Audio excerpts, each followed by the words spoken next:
Boa noite, Ingrid.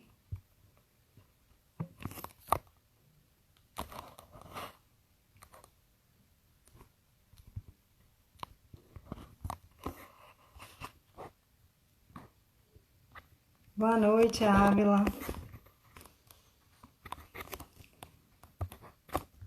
Testando aqui.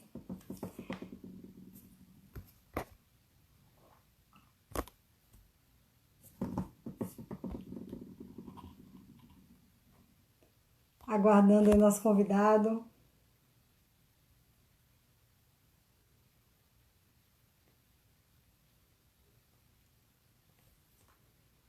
Boa noite, Marcela. Boa noite, leituras da Rose.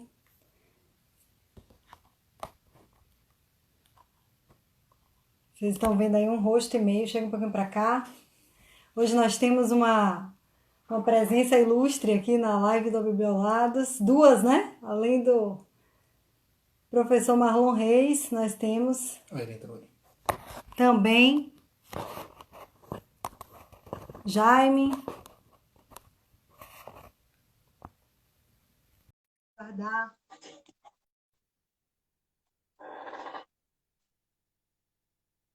O nosso convidado. Boa noite. Boa noite. Boa noite. Opa. Tudo bem? Como é que vai? Um prazer enorme. Tudo bem, prazer todo meu. Muito bom. Obrigado. Prazer é nosso, uma honra ter você aqui. Nossa, uma pessoa tão uma amiga importante para o direito eleitoral, para a literatura. Com certeza vai ser um bate-papo muito bom. Opa, muito obrigado. Obrigado mesmo. Vamos apresentar o nosso convidado. Vamos lá. Conduza. Bom, a ideia, na verdade, desse quadro, dessa live, é começar uma série de conversas com autores que escreveram livros interessantes. E vamos começar hoje com o Dr. Marlon Reis, né, que escreveu duas obras super interessantes. A primeira delas, O Nobre Deputado, que inclusive já possui um post lá na Bibliolado sobre ele. E o segundo livro, A República da Propina. Isso para ficarmos apenas nos livros de ficção. Jaime, inclusive, vai falar um pouco aí do nosso convidado, do currículo do nosso convidado. Bom, nosso convidado é uma pessoa muito especial, não só pelo seu caráter, pela amizade que ele sempre demonstrou com todos, a lealdade, mas pela importância para a nossa política, para o nosso direito eleitoral, para o pensamento político brasileiro, eu diria. Né? O Dr. Marlon Reis, ele foi juiz de direito durante muitos anos, hoje é advogado, mas se destacou principalmente pelo seu ativismo político. Ativismo em que sentido? No sentido de ter liderado o processo do movimento de combate à corrupção eleitoral que levou à aprovação da lei da ficha limpa há exatamente 10 anos. A expressão, inclusive, é a criação do professor Marlon Reis, ele vai falar um pouquinho sobre isso. Agora completamos 10 anos da lei da ficha limpa, essa lei importante para garantir uma maior integridade à nossa política, né? Algo que a gente está precisando. O professor Marlon Reis também, ele sempre está na vanguarda de novas ideias, é um defensor, por exemplo, de uma maior ampliação da tecnologia nas eleições, né? Já teve ideias, por exemplo, relacionadas a aplicativos de maior participação política. É um estudioso também da questão das fake news, que a gente vai comentar aqui também durante a nossa live, e mergulha na literatura, ele não fica apenas na linguagem jurídica. Fez um doutorado na Espanha, né, de sociologia, e se especializou numa escrita romanceada, vamos dizer assim, né, que cativou um público enorme de leitores. O livro dele, O Nobre Deputado, foi best-seller, foi um dos 10 livros mais vendidos do Brasil na época. Foi objeto de uma polêmica reportagem do Fantástico, na Rede Globo, e inclusive de representações de políticos, né, contra a pessoa do Dr. Marlon Reis, que era juiz de direito na época. A gente vai comentar sobre isso também. É um estudioso, professor de vários cursos de pós-graduação também, doutor em Direito, e será um prazer conversar com ele no dia de hoje. Pois bem, doutor Marlon, nós queremos lhe ouvir, afinal de contas, nós estamos aqui para ouvi-lo. E eu gostaria de começar, então, lhe dando mais uma vez boa noite, e lhe perguntando como é que surgiu essa ideia, essa inspiração para criar essa obra ficcional, nem tão ficcional assim, né? O Nobre Deputado. Então, esse caminho que eu percorri, em primeiro lugar, quero agradecer vocês por essa oportunidade aqui. Estou muito feliz. E esse caminho percorrido até a construção do Nobre Deputado, ele parte da minha devoção pelo estudo do direito eleitoral, em duas vertentes, uma técnica e outra dentro da perspectiva de tentar compreender esse ambiente das eleições como um ambiente social e, portanto, que a gente pode explorar da perspectiva sociológica. Foi isso que me levou a fazer um doutorado em Sociologia Jurídica. Escolhi a Universidade de Saragoça por conta de uma longa tradição daquela instituição com a pesquisa de campo em matéria de Sociologia Jurídica, e não apenas a pesquisa bibliográfica, e transcendendo para elaboração e produção de dados. Então, eu acabei me tornando íntimo com a elaboração de pesquisa científica. E para a condução dessa tese, eu defini que um dos capítulos, que é o capítulo 3º da minha tese doutoral, ele conteria entrevistas semi-estruturadas feitas com pessoas da política, mandatários ou não, mas participantes da vida político-partidária. Por exemplo, dentre os não mandatários, tem presidente estadual de partido. São todos, obviamente, acobertados pelo manto do anonimato, né, com a imunidade científica. E eu, inclusive, nas entrevistas, eu fazia questão de abrir as entrevistas esclarecendo que o objetivo não era o de identificar fatos, investigar fatos, identificar eventuais crimes, mas identificar condutas, comportamentos. Então eu falava, não, por favor, não cite nomes, não precisa citar lugares, eu quero saber como você pensa esse universo, o que você vê desse universo na prática. E aí eu juntei horas de gravações. Houve um senador da República, dois deputados federais, vários deputados estaduais, prefeitos e pessoas de outros mandatos, e pessoas que participavam como dirigentes partidários e também como colaboradores das campanhas, como cabos eleitorais, coordenador de campanha. E o que acontece é que, depois de tanto material acumulado, eu vi que eu não tinha apenas um capítulo para fazer face ao meu projeto de tese doutoral. Eu vi que aquelas informações ali eram muito preciosas para ficarem restritas ao universo acadêmico. Porque nós sabemos, né, como pessoas desse universo, que acaba se produzindo conhecimento para o próprio universo restrito da academia. E eu não queria que isso acontecesse. Então me ocorreu a ideia de criar uma personagem arquetípica. Eu dei a ela o nome de deputado federal Cândido Peçanha, e ele tem ali no livro a missão de, falando em primeira pessoa, revelar como é que se compra o mandato, né? Como é que se ganha o mandato ilicitamente. O livro tem duas partes. A primeira é de onde vem o dinheiro, e a segunda parte é como converter dinheiro em votos. E aí eles vão falar. Só que, realmente, ele é ficcional, por um lado, do ponto de vista que ele não cita situações concretas, não acusa, não denuncia fatos específicos, mas ele tem uma base extremamente factual, porque é baseado mesmo em pesquisa. Então, quem lê minha tese vê lá transcrições de frases exatas dos que foram investigados, né, dos pesquisados. E eu converti tudo isso para uma linguagem literária, contando de maneira descritiva. Eu me lembro que um deputado amigo meu me ligou às 6 horas da manhã. Eu estava ainda na cama, assim, meio ainda muito sonolento ali, e o telefone toca, eu atendi, eu falei, eu fiquei imaginando o que pode estar acontecendo, ele está me ligando tão cedo, né? Ele falou assim, mano, eu queria te ligar às 3 horas da madrugada, que foi a hora que eu terminei de ler o livro. Mas eu não ia te ligar de madrugada, eu consegui esperar até agora para te dizer o seguinte: você disse exatamente o que acontece. Eu vi isso muitas vezes. Isso realmente precisa ser dito. Isso precisa ser dito.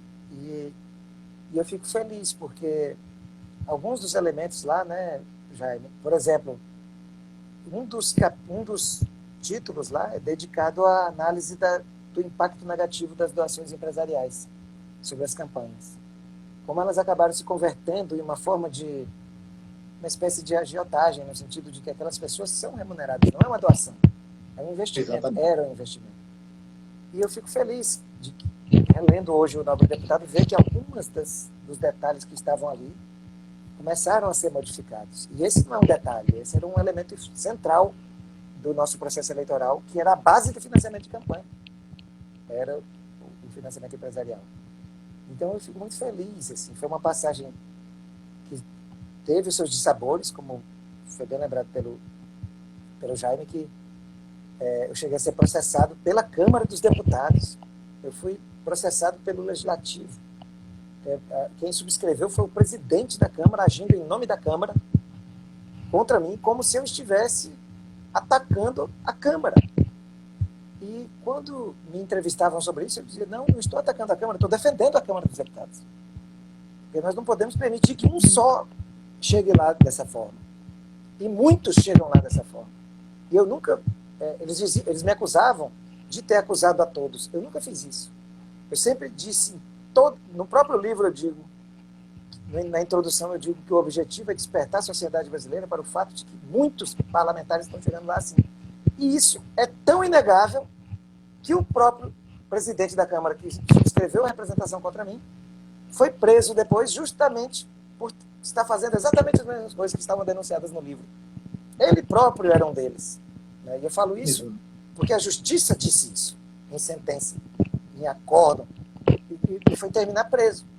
E sabe quem pediu a abertura do processo contra mim? Quem foi lá para a tribuna, ocupar a palavra como líder do seu partido e pedir que eu fosse processado pelo que eu escrevi, e Henrique Alves lhe deu ouvidos, foi justamente o senhor deputado Eduardo Cunha. Então vocês veem como uma coisa é perigosa, é grave. O líder de um partido na época e o presidente da Câmara envolvidos para perseguir alguém que estava dizendo que tinha gente subvertendo o processo eleitoral na base da compra de voto, do desvio de verbas e tantas outras mazelas que são denunciadas ali.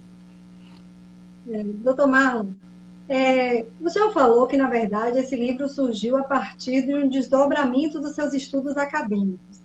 E uma das minhas maiores curiosidades é saber, na verdade, claro, o senhor falou sobre o sigilo, né, da própria pesquisa, que o senhor não iria divulgar, mas o fato de o senhor ter conseguido coletar tantos dados e tantas confissões, não próprias, mas até alheias, mesmo sem citar nomes, etc., o senhor considera que esse sucesso nessa pesquisa decorreu da sua confiabilidade como pesquisador, como magistrado, ou havia uma crença na impunidade naquela época de tal ordem? Porque tudo isso foi antes da Lava Jato, etc., né? Então, assim, havia uma crença na impunidade de tal ordem que eles simplesmente não tinham pudores em falar dessas questões.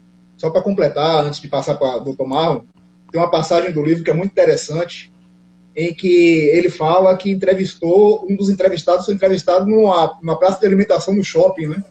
Então, conte um pouco sobre isso aí.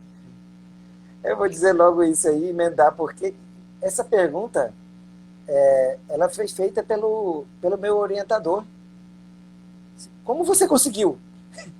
Só para ter uma ideia, existe nos manuais de investigação sociológica, tem vários autores que dizem que não é possível fazer esse tipo de pesquisa direta. Não é possível. Porque ninguém fala dos seus crimes numa pesquisa. E, por outro lado, não adianta pesquisar com os perdedores, com aqueles que se ressentem do que o outro fez, porque enquanto estes tendem a dizer que nada fizeram errado, os outros tendem a superlativizar. Então, como é que se pesquisa isso? Então, eu saí à busca e eu não tenho dúvida de que o motivo não era ter certeza da impunidade, porque ninguém faria isso, de chegar e correndo o risco de ser exposto, ver os seus crimes revelados.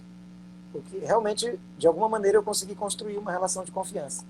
Eles achavam que podiam contar isso para mim e que o que eu estava falando era verdade, que esses nomes não seriam revelados.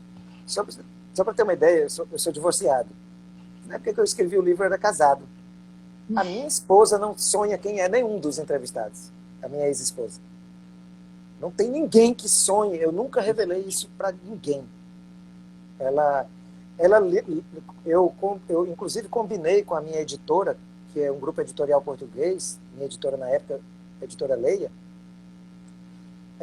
eu combinei com eles que as decupações, né, as degravações seriam feitas em Portugal, para não passar por nenhum brasileiro o áudio original. Então foi feito um contrato de confidencialidade com uma pessoa contratada pela editora em Portugal para fazer as decupações. De tal maneira que realmente o objetivo era guardar. E isso, de alguma maneira, transpareceu para os entrevistados, que me contaram demais. E eu acho que isso aumentou muito de lá para cá, porque como hoje eles conversam muito mais comigo, assim, vão falando. Porque, primeiro, eles viram que realmente dava para confiar, e eu tenho certeza que no dia que eu precisar retomar essa pesquisa e aprofundá-la, eu não terei nenhuma dificuldade. Mas o meu orientador ficou, assim, achou incrível. Na banca, no dia da apreciação da tese pelo Tribunal Acadêmico de Saragoça, todos os membros da banca falaram isso. Isso é incrível. Como você conseguiu isso? Isso é um material muito precioso. Mas eles me convidavam para falar nos lugares mais, assim, diferentes. Alguns se cercavam de cautelas. Teve um que me pediu para ir até determinado ponto.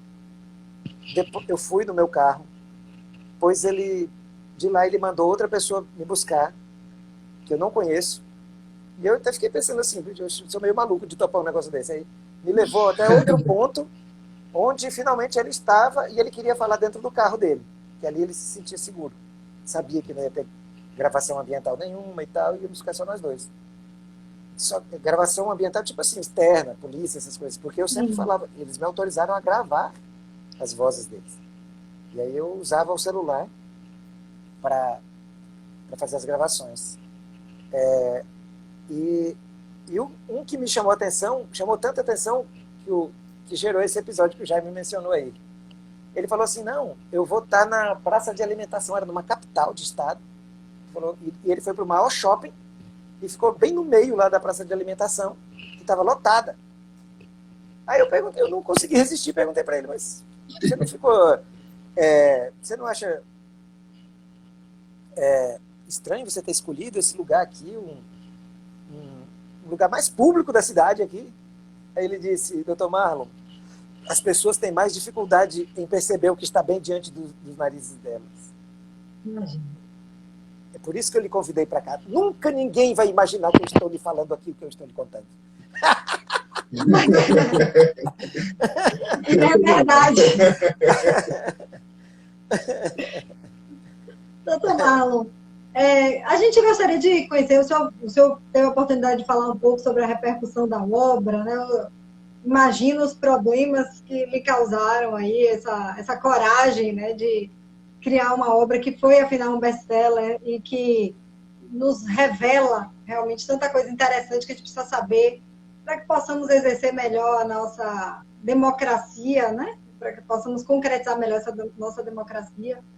Mas eu gostaria também de conhecer um pouco o senhor do lado leitor, o autor-leitor. Quais são as obras que o senhor gosta de ler, que lhe marcaram? Qual o seu estilo literário favorito? Se é ficção, se é não ficção, dentro da ficção, o que seria? Gostaria de ouvir um pouco sobre o seu lado leitor.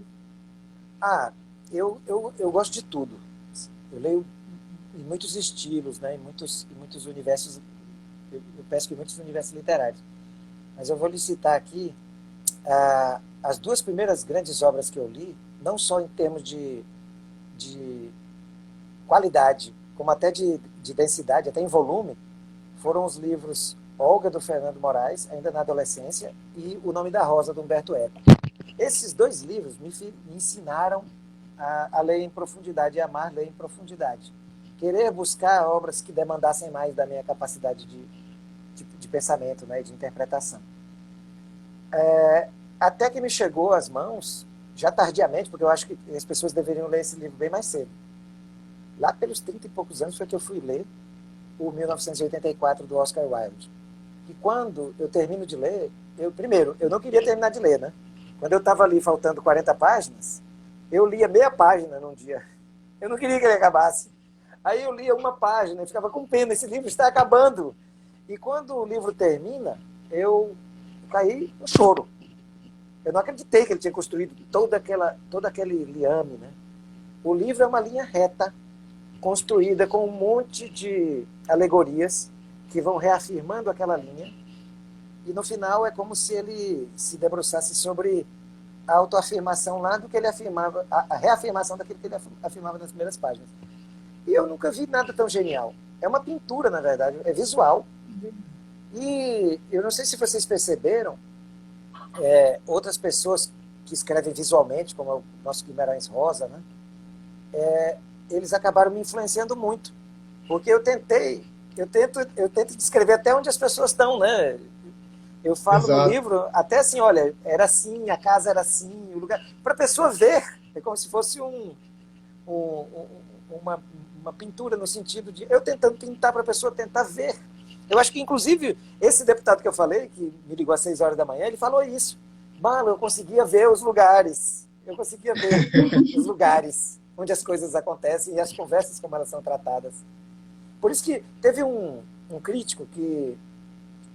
Eu recebi muita crítica positiva, teve uma matéria na Folha muito favorável, mas eu assisti um vídeo de um comentarista, de uma pessoa que estuda os livros, lê e faz a sua análise crítica, e ele foi muito impiedoso comigo. Eu queria entender até que ponto ele estava certo. Porque é muito importante ouvir a crítica para ver, de repente, pode ser que tenha elementos em que eu deva aprimorar aqui. Aí teve uma das críticas que ele fez que eu vi que não batia. Ele falou assim, ele gastou 8 páginas para descrever a conversa entre um candidato e um agiota que está oferecendo dinheiro. Por que ele não colocou uma frase lá? Olha, se pratica agiotagem, emprestando-se dinheiro a juros que depois serão pagos com recursos da municipalidade a juros extorsivos de 10% a 20%. Ele poderia ter resolvido isso com essa frase. Aí eu pensei... Isso todo mundo sabe. Isso não é literatura. Exatamente. Isso não é literatura. Eu queria fazer as pessoas sentirem. E não as pessoas saberem. Sentir é muito mais do que saber. O sentir é que internaliza.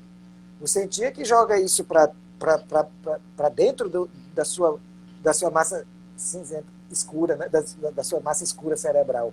As pessoas precisam internalizar isso de uma maneira tão profunda a ponto de chegar no DNA. E não é com frasezinhas objetivas que se faz isso. Isso se faz com sentimento. E o sentimento é fruto de uma criação. Uma criação que é... E aí que entra a imbatibilidade da literatura, que é a forma de expressão escrita que nos permite ter esse tipo de compreensão. Pois é, e aí, desse livro, cujo personagem principal é o deputado Cândido Peçanha, surgiu a continuação, né, que é A República da Propina, quando o personagem principal não é mais o deputado, mas o assessor dele, né?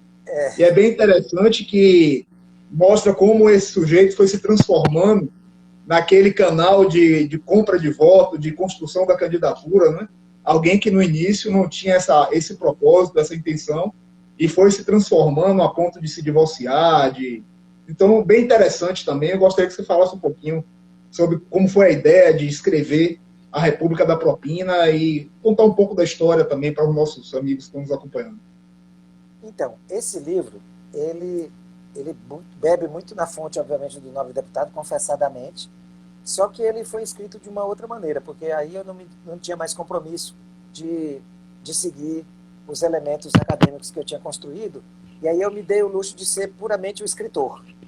Aí eu já não estava mais preocupado em apenas traduzir um trabalho acadêmico para o universo literário. Eu já decidi escrever o que me viesse à mente. Obviamente que muito inspirado por coisas que eu conheço e que eu já havia pesquisado, mas já cortando o cordão umbilical com a ciência. Cortei de vez. Fui puramente para o universo literário. E aí, a minha relação com esse livro, eu confesso, do ponto de vista meu mesmo, interno, foi muito superior à minha relação com o Nobre Deputado. Porque foi onde realmente eu me diverti. Como eu não estava compromissado com nada, a não ser com as minhas ideias, com a minha criatividade, eu me dei o luxo de brincar. E grande parte desse livro foi escrita nos Estados Unidos. Eu tinha sido convidado para passar uma temporada lá,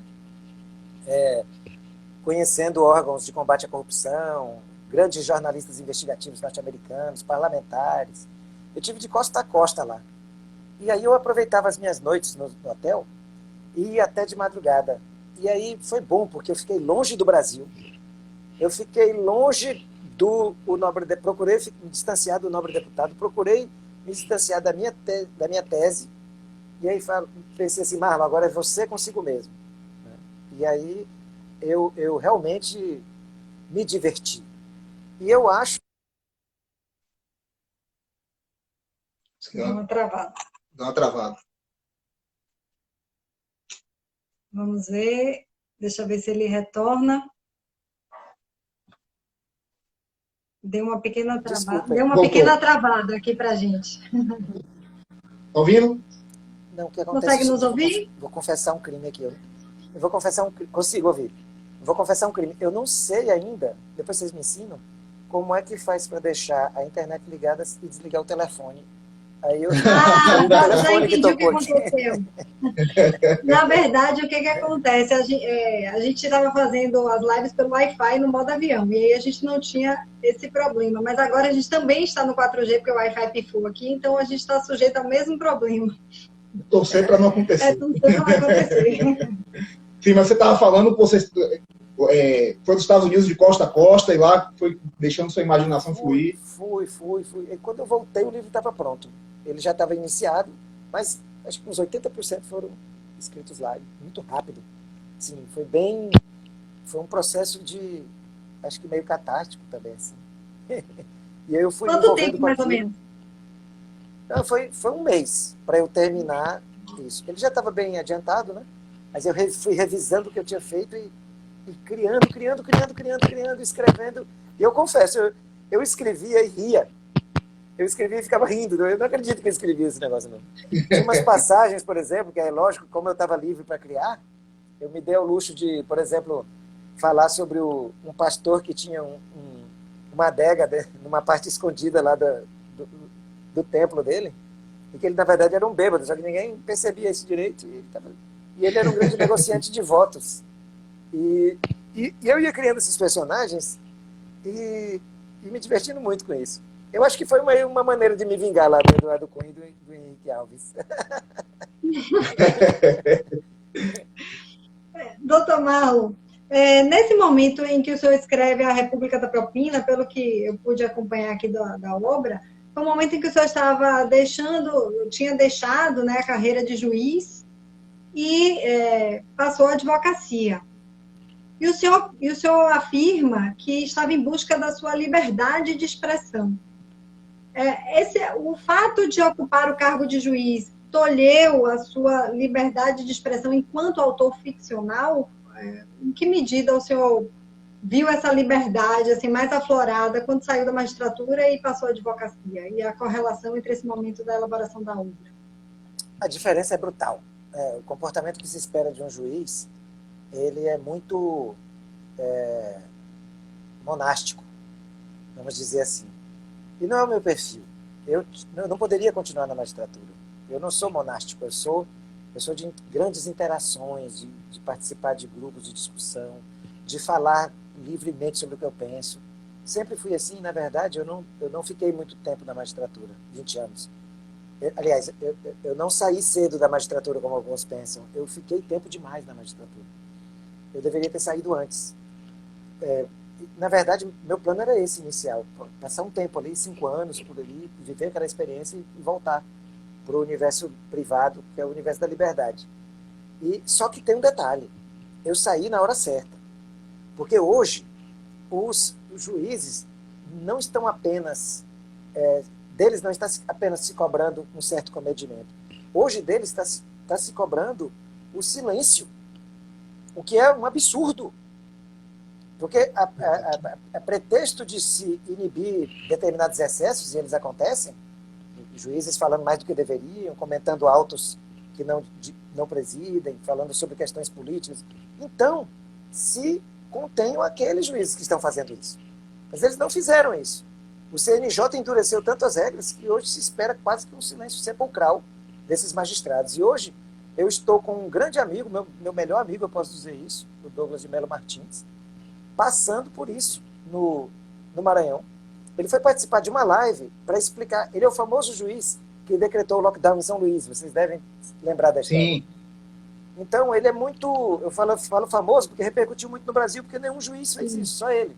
Só que ele se viu, ele baseado na jurisprudência do Supremo, que diz que juízes podem interferir na questão de políticas públicas se houver violação a direitos fundamentais, ele concedeu o lockdown. E foi uma decisão tão correta que não houve nem recurso dessa decisão.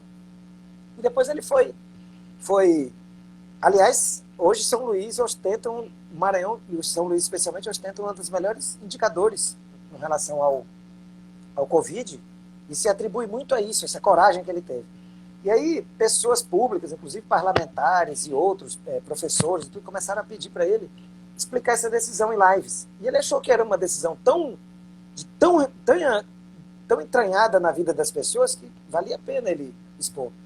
E aí ele foi, em primeiro lugar, receber uma liminar do CNJ, dizendo que ele não poderia fazer, e agora ele correu o risco de ser afastado da magistratura por causa disso. É incrível. E eu fico imaginando como é que eu estaria hoje em 2020. Porque as coisas se agravaram muito desde que eu saí da magistratura para cá. Eu já estava incomodado. E como é hoje, sinceramente, eu estaria correndo o risco aí de desenvolver alguma doença psicossomática e talvez, em vez da aposentadoria, eu ia para o caixão ou ficar entrevado aí. Mas eu saí na hora certa. Nossa, meu Deus do céu, eu agradeço todo dia por ter tido essa, como dizem, coragem. Para mim foi um fato natural da minha vida deixar a magistratura. Muitas pessoas, que coragem. Tudo isso é muito individual. Foi tão suave para mim esse processo de tomar essa decisão. Uma libertação, né? Nossa, foi libertação. E agora eu respondi dezenas de representações no Tribunal de Justiça do Maranhão, e no CNJ foi só essa da Câmara dos Deputados. Mas imagina, foi só uma, mas foi da Câmara dos Deputados. E eu ficava pensando, puxa, eu tenho que ficar respondendo. Todas elas eram baseadas no que eu falei. Todas eram baseadas no que eu falei. Não tinha nenhuma baseada em algum erro processual, alguma coisa que eu cometi de errado na magistratura. Não. Era tudo sobre uma entrevista que eu concedi, sobre um evento público que eu participei. Uma vez, um juiz auxiliar da Corregedoria do Maranhão me perguntou se era verdade que eu tinha dito num evento no interior do Maranhão que eu falando a linguagem da população. Não é só com o nobre deputado, eu sempre pensei isso, não adianta ele falar juridiquês numa comunidade do interior. Eu falei assim, olha, a frase que eu disse, quem vende o voto por um par de chinelo, passa 4 anos levando chinelada. Aí ele veio me perguntar se era verdade. Eu falei, eu estou sendo interrogado? Isso é um delito, eu ter dito isso?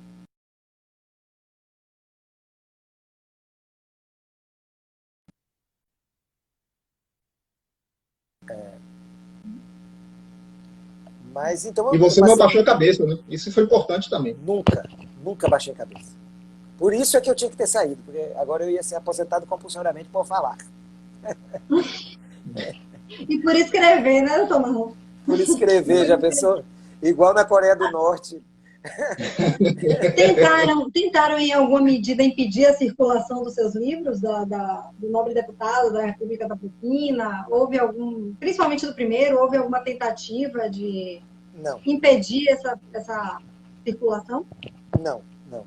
Inclusive, felizmente, né, a nossa jurisprudência melhorou muito. Eu me lembro daquele debate que surgiu sobre a questão no Supremo, né, sobre a questão da possibilidade das biografias não autorizadas, que aí o Supremo permitiu, declarou constitucional aquilo, não precisa da autorização do biografado. Então, a partir dali, eu acho que nenhum advogado iria ter muito mais coragem de estar tentando fazer. Olha, se até com biografias não autorizadas é possível, imagine um livro que não trata de alguém em particular, né?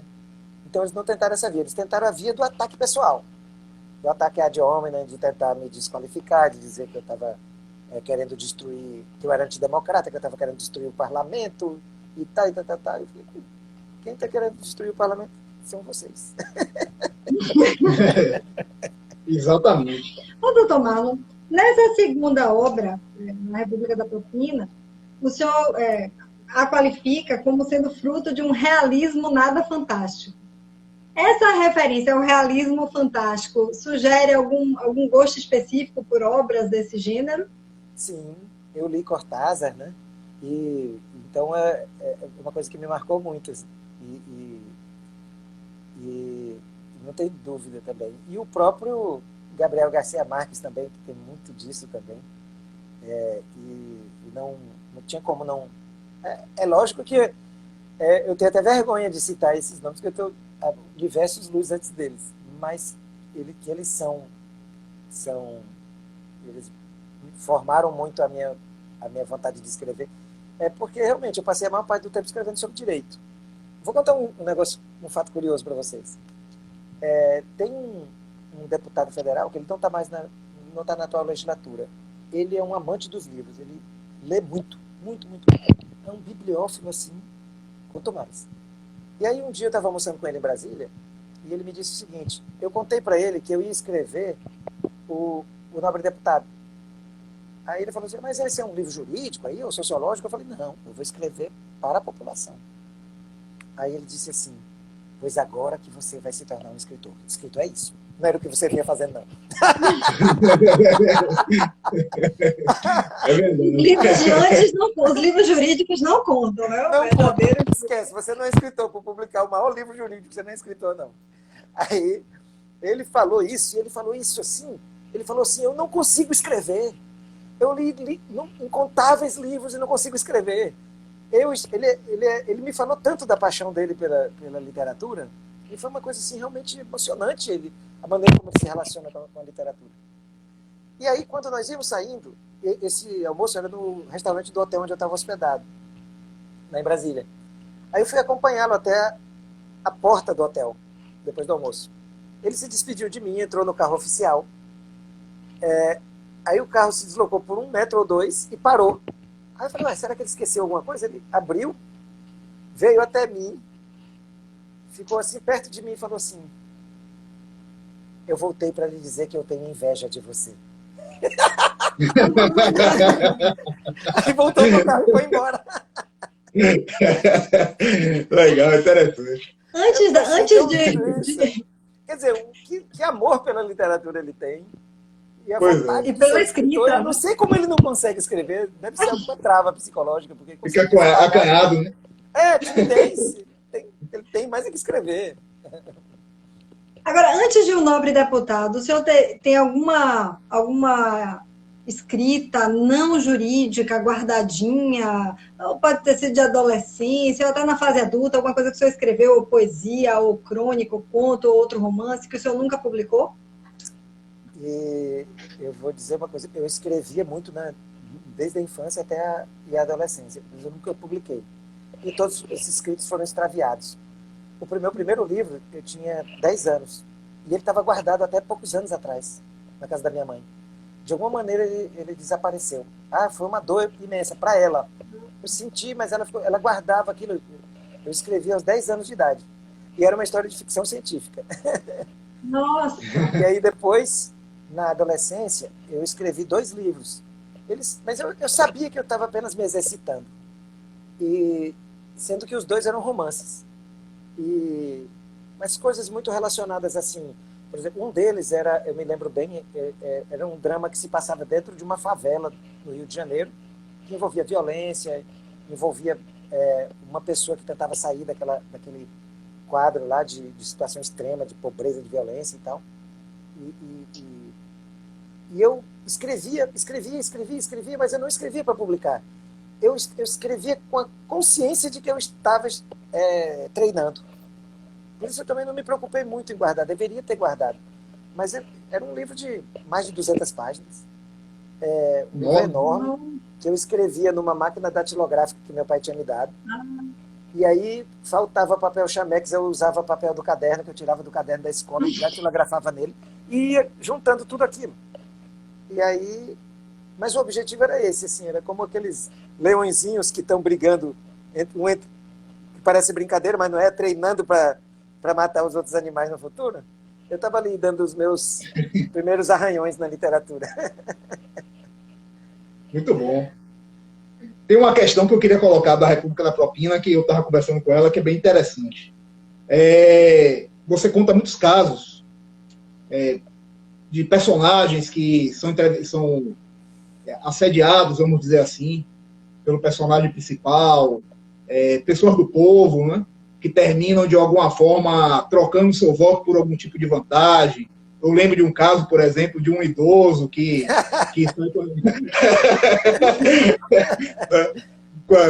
com as meninas, né, que é aquela coisa toda. E aí eu queria te perguntar o seguinte: a corrupção é uma via de mão única ou uma via de mão dupla? Porque a gente fala muito dos políticos, né? Mas o seu livro demonstra que a realidade é mais complexa. Não é? Não. A política, tá todo mundo nela, né? Então, se tem alguma coisa errada na ponta, é porque aqui embaixo tá errado. Então, aquela ideia do Robert Dow, né? Que ele fala justamente isso, de como a democracia ela nasce ali dos elementos micro. E o que você vê acima é a exteriorização. No livro Nobre Deputado, para lembrar daquele outro trabalho lá, alguns falaram isso, e eu coloco lá, que eles acham que estão fazendo uma boa ação, praticando uma boa ação, porque as pessoas vão pedir e eles contribuem. Então, é um sistema em que tem os que pedem e os que dão, e ele vai subsistindo, né? Vai subsistindo. E aí, tem mesmo isso, né? Do micro para o macro. A gente só vê o macro e esquece do micro, que é quão democrática é a nossa família, a nossa relação com nossos filhos, a relação com nossos irmãos, nossos pais, quão democrática é a relação com os membros da nossa profissão, com os nossos colegas de trabalho. Esse universo, ele projeta luzes que vão exteriorizar depois. Outro que eu me lembro que fala muito sobre isso, que me ensinou muito sobre isso, foi o Raimundo Faoro, porque lá nos Donos do Poder ele fala assim, que os ventos liberais, ele falando sobre a chegada das eleições no Brasil, que varreram a Europa e chegaram ao Brasil, eles encontraram aqui um universo oligárquico. Então não foi preciso abrir mão da oligarquia, pelo contrário, a oligarquia aceitou, assimilou e usou perfeitamente, e recebeu bem o universo liberal. Antes ela estava ligada à monarquia, depois ela vai se liberalizando, mesmo antes da República. Nós já havíamos começado a expansão dos processos eleitorais, ainda que sem voto universal e outros, mas já as pessoas votavam mais. Mas para isso nós não precisamos abrir mão de maneira alguma do nosso oligarquismo. E depois com a República, tampouco. E depois com a nova República, tampouco.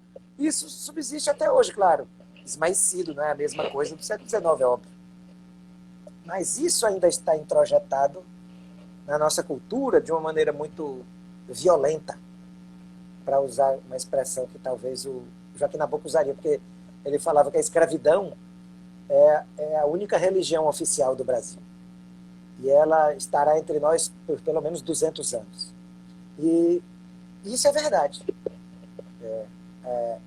Profético. O nosso oligarquismo escravocrata não tem como, ele acabou ontem, gente. Em termos históricos, é muito pouco. E essas raízes estão muito profundamente internalizadas no nosso universo social. Doutor Marlon, Lázaro Borges, que lançou aqui uma pergunta, eu gostaria de reproduzi-la para o senhor. Ele pergunta qual é a sua concepção atual de moralidade pública e seus projetos literários para o futuro, que inclusive é uma das perguntas que a gente gostaria de fazer também. O que é que vem pelo futuro aí do escritor não jurídico Marlon Reis? Só um parêntese, Lázaro Borges é meu orientando no mestrado, vai defender agora na próxima segunda-feira. Pessoa extremamente capacitada.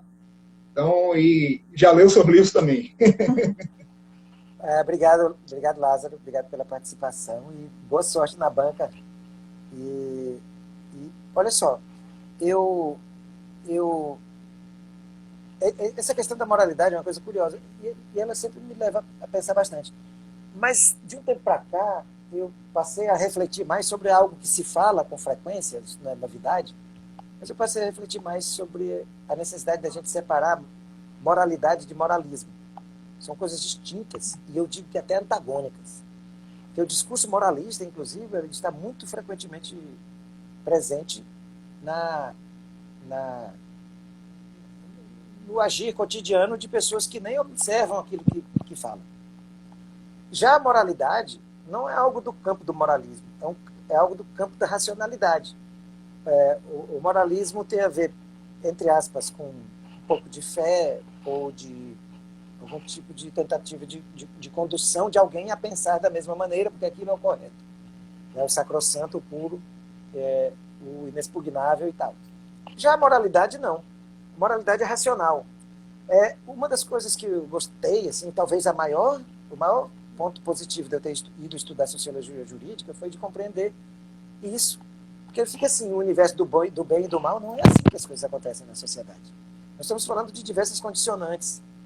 Aquele que vende o voto, ele deve ser execrado e preso.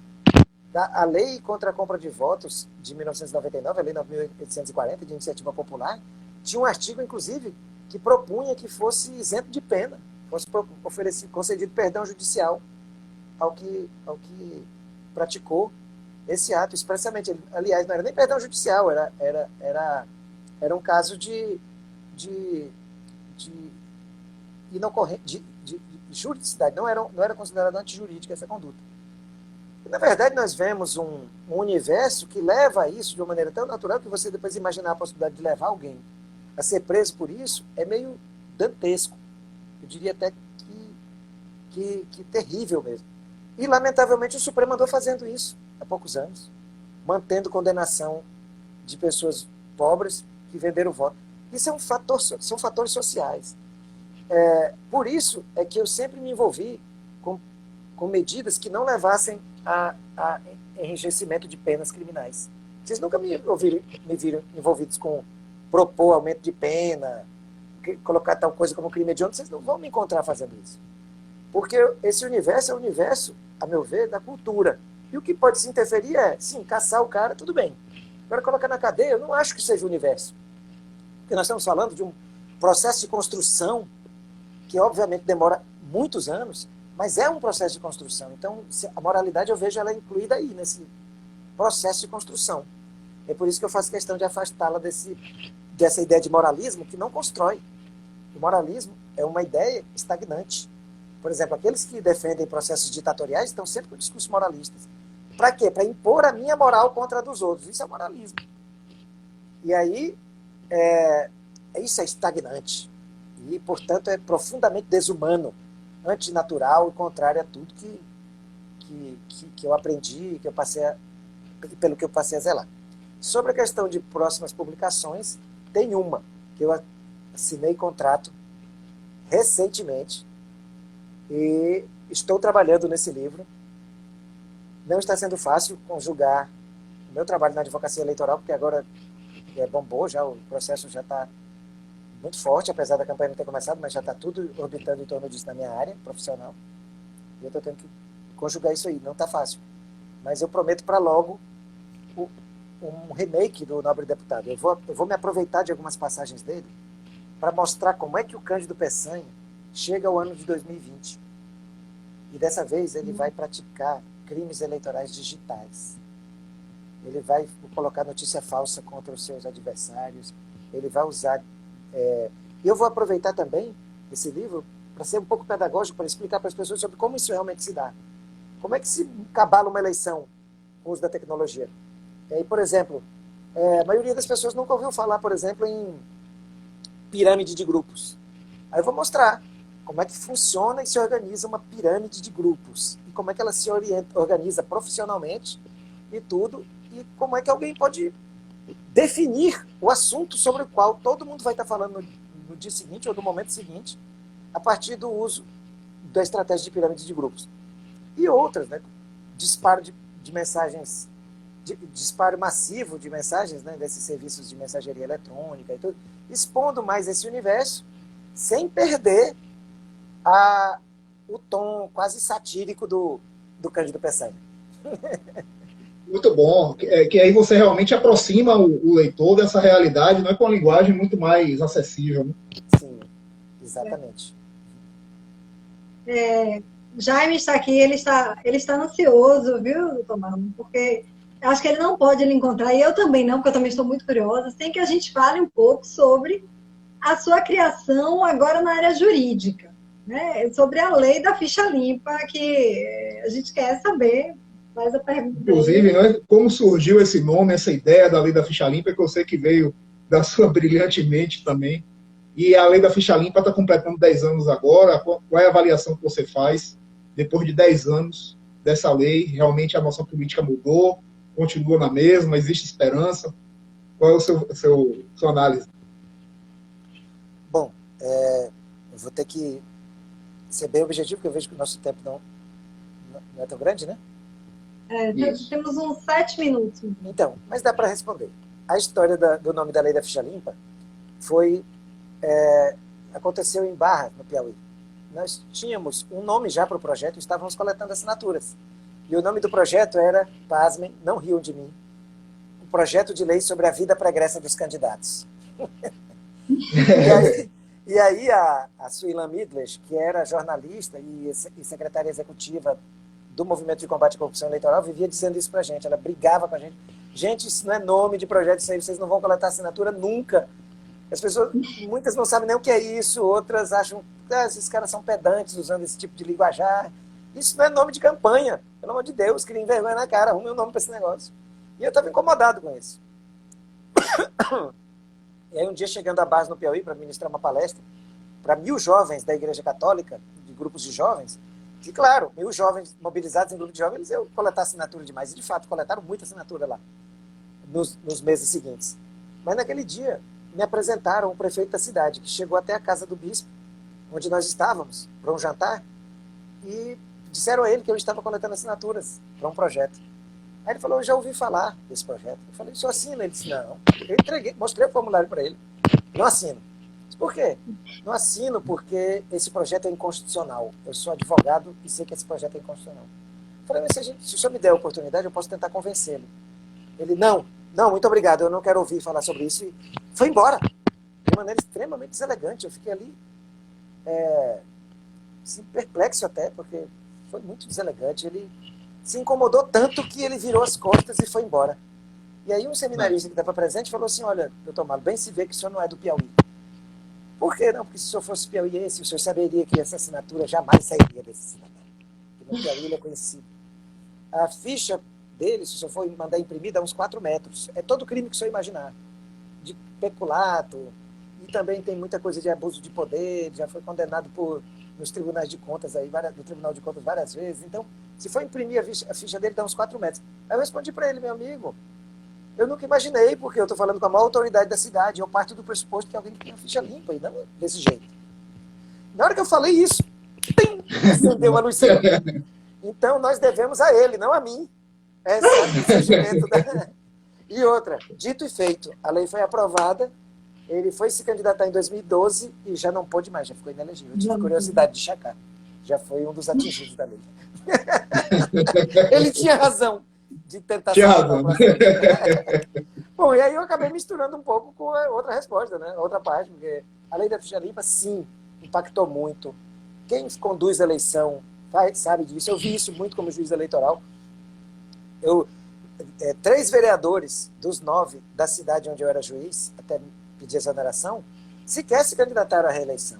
As pessoas falam, porque não tem um número gigantesco de pessoas inelegíveis, declaradas inelegíveis. O número é grande, são mais de 1.200 desde o começo.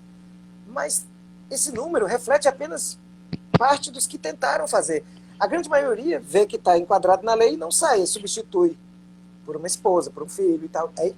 Por isso que ficou tão comum ver pessoas substituindo candidatos tradicionais.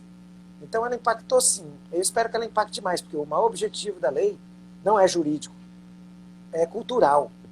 Introduzir esse assunto, fazer as pessoas perceberem que isso é sério, que tem que olhar para a biografia do candidato. Não tem nada de ditatorial essa lei, pelo contrário, ela é toda cheia de, por exemplo, se a pessoa não tiver preencher vários dos requisitos que estão em cada dispositivo, ela pode participar. Então é uma lei que ela só deixa de fora mesmo os casos mais grosseiros. E aí compete ao eleitor votar. Exatamente. Doutor Marlon, nós estamos nos encaminhando aqui no final. Infelizmente, nosso tempo está acabando.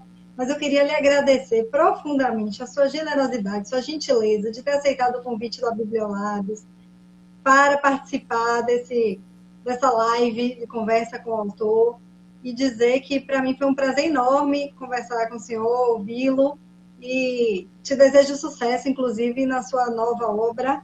Esperamos para breve. Muito obrigada. Muito obrigado. Obrigado mesmo, viu? Eu agradeço também, foi uma grande honra, uma grande alegria. Nossa, uma grande honra revê-lo, Jaime. Uma grande honra conhecê-la pessoalmente. Já estou seguindo o A Bibliolados. Obrigada. E recomendo, viu? Muito obrigado. Sinceramente. Muito obrigado. Gostei muito. E aí a gente agradece também a todo mundo que acompanhou, né? Com certeza. Obrigada a todos. Um grande Adriana, abraço a todos. Fátima Calvão ali, pessoas conhecidas, né? Nossa. Vi também Paula... pessoas... Meus pais vieram me prestigiar. Minhas tias, eu vi tia Lise, tia Roy. Tia Lise acabou de aparecer. Tia Lise, tia Ró, tia Silmara. E também muitos conhecidos aqui. Paulo Emílio, lá de Pastos Bons, Maranhão, meu grande amigo. Doutor Lizardi, professor Leonardo Carneiro da Cunha, Ivana. Gostaria de agradecer a todos, realmente, pela presença, pela participação. E muito obrigada pela gentileza de nos ceder esse momento de bate-papo, que foi muito agradável. Tá bom? Valeu. Muito obrigado. Boa noite. Um abraço. Tchau. Boa noite. Um abraço. Um abraço.